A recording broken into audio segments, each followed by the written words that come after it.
Good luck, ladies. Triple points. Nasaan na kaya ang lumang laruan na ginamit mo noong bata ka? Sonia. Nasa bodega. Sonia, ano ba yung mga paborito mong laruan noon?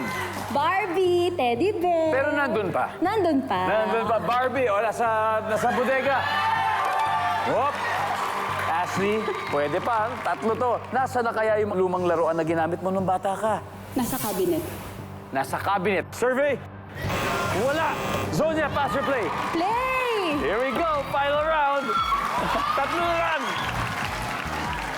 Jo, anong paborito mo laruan noon? Meron po akong parang pet na dog na pillow.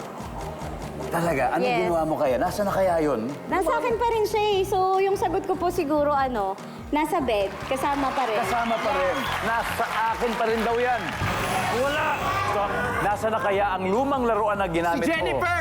Nasaan? Sa kamag-anak. Sa kamag-anak. So, pinamigay mo sa kamag-anak. Pinamana. Pinamana sa kamag-anak. Survey says... Yes. Annalyn, 2 more.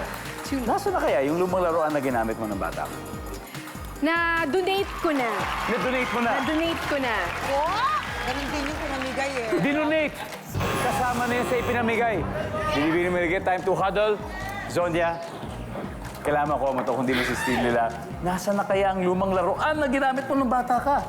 Nasa kapatid ko na. Yon. Malamang, nasa kapatid.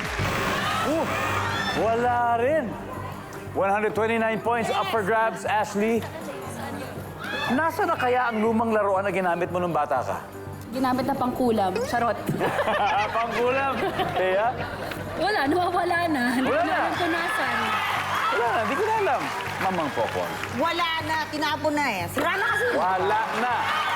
Herlene, for the win. Kung tama kayo dito, automatic kayo na to. Isang tamang sagot lang.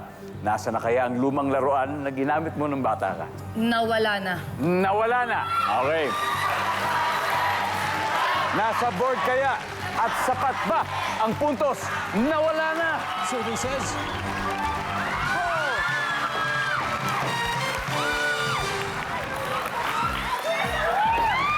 Grabe.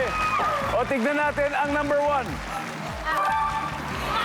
O, sige, magkaiba rin yun. Ating final score, Team Binibining Marikit, 280.